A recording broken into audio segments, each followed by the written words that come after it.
እንግዲህ ሞት አይፈሪዎቹን አደረ። የሩታና የሄርሜላ ነገር ዛሬም እንደቀጠለ ነው። ሰበር ዜና። ሰላም ጤና ይስጥልኝ ክብራንና ክብራን አርማይ ተመልካቾች ያላችሁበት የዓለም ዳርቻ ሰላማችሁ ብዝት ትርፍ ይበል። እንደ ሰማይ ከዋክብት እንደ ምድር አሸዋ ላይክ፣ ሼር፣ ሰብስክራይብ በማድረግ ቤተሰብ ይሁኑ ማለት ነው። እንግዲህ ቪዲዮውን ከሀስከበ አዳመኩት ተረዳሁትኝ። ማይክል ጃክሰን እንግዲህ ሁሉንም አዳምጫለሁ። ካሁን በኋላ ሩታም ሄርሜላም በህይወቴ አያስፈልጉም ያለው ለፈተና እንደሆነና ሄርሜላን ማይክል ጃክሰን እዚህ ጋር እንኳን እንቅ አድርጎ ሲስማት፣ ሩታን እኮ እንደዚህ አልሳማትም። እንቅ አድርጎ ሲስማት ይሄ እንኳን ለብዙዎቻችን ትምህርት ነበረ።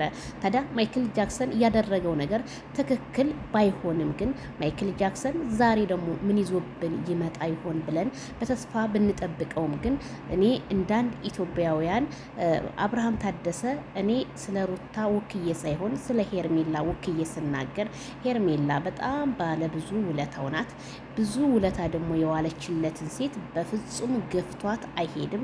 ምክንያቱም አብርሃም ፍጠን ፍጠን ስላሉት ችኩል ብዬ ነገሮቹን ከማጠፋ ሁለቱንም አልፈልግም ልበላቸውና ከዛ ሚዲያውን ላንጫጫ በማለትና እንዲሁም ሰሞኑን የተለያዩ የቅንብር ፎቶዎች ከማይክል ጃክሰን ጋር በሚቀናበሩት ነገሮች ያንን ህዝቡን ለማደናገር ማይክል ጃክሰን ሌላ ሴት ይዤ መጣሁ ብሎ እንዲሁም ዴቭንና ቡዜን ሌላ ሴት ፍቅረኛ መርጫለሁኝ፣ እነዚህ አይሆኑኝም፣ አንዷን ስላት አንዷ ምንም ነገር እየተመቹኝ አይደለም ብሎ ጥያቄ ለእነሱም ቢያቀርብላቸው እነሱ ግን አይሆንም፣ እንግዲህ ወንድምየውም አስበህበት ነው ይሄን ነገር ስታረግ በማለት ቢጠይቀውም ግን አብርሃም ምንድነው መልሱ? አይ እኔ በእቶኛል፣ ስለዚህ አንቺም አዳመኳችሁ ብሎ ልክ ሩጫ ሊጀምር እንደተባለው እንደነ ቀነኒሳ እንደነ ጥሩነሽ እንግዲህ እንደነሱ ሊሮጥ ይሁን ባላቅም ሩጫውን ከነ ካሜራማኑ ይዞባቸው ተሰወረ። ታዲያ ማይክል ጃክሰን እንዴት ሊሰደብ ቻለ? እንዴት ሊዘቀዘቅ ቻለ? እንግዲህ ከሩታ አድናቂና በሄርሜላ አድናቂዎች ሌሊቱን እንቅልፉን ነስተውት ቢያድሩም ግን ማይክል ጃክሰን ግን የሚገርመው ነገር እንቅልፉን ተኝቶ ነው ያደረው።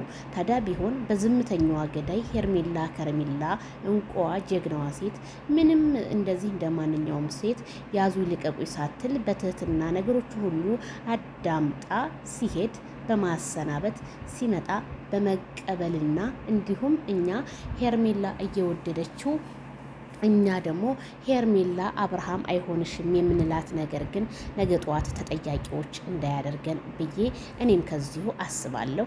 እንዳንድ ኢትዮጵያውያን አሁንም አስረግጬ ስነግራችሁ ማይክል ጃክሰን ሌላ ፍቅረኛ ይዞ መንጣት የለበትም። አሁን እዚህ ጋር እንግዲህ ቅፍ እንደዚህ አድርጓታል። ሄርሜላ መሆኗን በምን ምን የምንለይበት ነገር አለ? ምንም የለማ። እቺ ግን ሄርሜላ ናት። ግን እናንተ ብዙ ልጆች የተናደዳችሁም አላችሁ። ምንም ያለ እንዶ አብርሃም እናንተ ትዳር ስታስቡ ገበያ ነው እንዴ?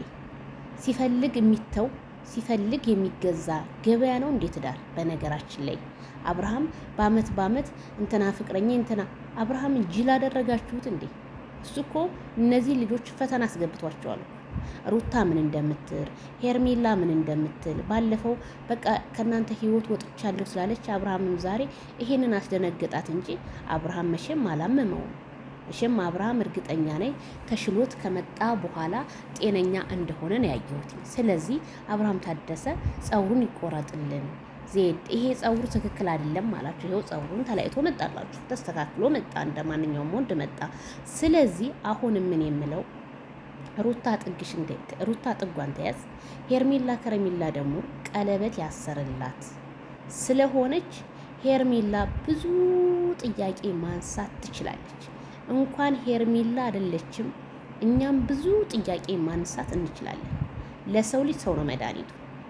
ለሰው ልጅ እንደዚሁ የመርዝ ብልቃጥ መርዝ ነው ሰው። የሰው ልጅ በሁለት ይከፈላል። በነገራችን ላይ መርዝና መልካም ሰዎች አሉ፣ በሁለት ይከፈላሉ። ስለዚህ አሁንም ቢሆን አብርሃም ታደሰ ይሄን ነገር ያስተካክላል። ግን ኮሜንታተርም ሆነ እንደኛ አይነት ዩቲዩበሮችም ሆነ ሶብርን ይፈልጋል። አብርሃም እልክ ውስጥ ከከተታችሁት በልክ ነው የሚመጣው። ስለዚህ አብርሃም ቆም ብሎ የሚያስብ ልጅ፣ ቤተሰብ ደግሞ የሚቆጣው ልጅ ነው። ዝም ብሎ በዘፈቀደኝነት ይዞት የሚመጣው ነገር ምንም የለም። እኔ ትንሽ የሚያሳፍሩኝ ሄርሜላን ከሌላ ወንድ ጋር፣ ሩታን ከሌላ ወንድ ጋር አብርሃም አይሆንሽ እንዳለ ኮሜንቱ ዛሬ አብርሃም ሄርሜላ አይሆንሽም፣ ሩታ አይሆንሽም። እሺ ዛሬ ደግሞ ወይ ሄርሜላን ተቀብያታለሁ ብሎ ቢመጣ እኛ ምንድን ነው የምንጽፈው? እኛ ምንድን ነው እንደው ራሴን ስጠይቀውን አንዳንዴ አፍራለሁ። እኔ ሲብላኝላችሁ እኔ ኮሜንት አልጽፍም፣ ላይክ አድርጊያቸው ነው የምወጣው። ግን ቢሆንም እንደዚህ አይባልም። በቃ እናንተ አሁን ከማ ተሻላችሁ? ከማንም አልተሻላችሁም እኮ የፍቅር ጀማዎች። እንደውም ያለባችሁ በቃ ሄርሜላ ጠንካራ ሁኝ ማለት ነው ያለባችሁ። ከዛስ አብርሃም እየለመናት ይሄዳል። ለምኗት ተንበርክኳት ይቅር በይኝ አንቺ ምንም ጥፋት አላጠፋሽም ይላታል። እናንተ በምትጽፉት ጽሁፍ ነው አብርሃም እየተናገረ ያለው። እናንተ ቲክቶክ ላይ በምትፖስቱት ፖስት ነው አብርሃም እያደረገ ያለው። የሆነ ማለት አንደርስታንድ ማድረግ አለብን። ይሄ ሩታ እንደዚህ ብላ ነበር ትናንት እንደዚህ ምናምን ስትለው፣ ሄርሜላ ግን እጅ በደረቱ የሆነ ቆማ ስታዳምጠው ነበር። ይሄ ማለት በቃ ልብ ያለው ሰው በልቡ ነው የሚያደርገው እንጂ በምላስ አይተገብርም። እውነት ከሄርሜላ ብዙ ነገር መማር ትችላላችሁ ቶቻችን፣ ብዙ ነገር። ስለዚህ አብርሃም ሁለቱንም አምልጦ ነው ሄደው። ቪዲዮ ግን ተቋርጧል። ከዛ ደግሞ ይቀጣል። ለምን አመለጠ አብርሃም? ለምን አመለጠ? እነሱ እኮ እሱ ሲያመልጥ ሳቃቸው መጥቶባቸው እኮ አፋቸውን አፍነዋል። አያችሁ? ምክንያቱም ከሁለት አንዳቸው የሚያውቁት ነገር አለ። አይ ሄርሜላ ታውቃለች ብዬ ገምታለሁ። አያችሁ? አፋቸውን አፍነውታል። አብርሃም ሄርሜላን ባይፈልጋት ኖሮ እንደዚህ ያቅፋት ነበር? በፍጹም አያቅፋት። ስለሚፈልጋት፣ ስለሚኮራባት፣ ስለሚተማመንባት በፍጹም ሄርሜላን ዛሬም ነገም አይረቃት። ይብላይ ለእናንተ ለምታጨበጭቡ፣ አብርሃምን ለምትዘቀዝቁ፣ ኢቲሲ ብዙ ነገር ለምታረጉ፣ እነሱ ግን አይለያዩ። ዛሬም ነገም አንድ ናቸው። ሄርሜላ በጣም ወድሻለሁ፣ በጣም አከብርሻለሁ። ትሰሚኛለሽ አውቃለሁኝ። ወደፊት እንጂ ወደ ኋላ እንዳትይ፣ ማንንም እንዳትሰሚ።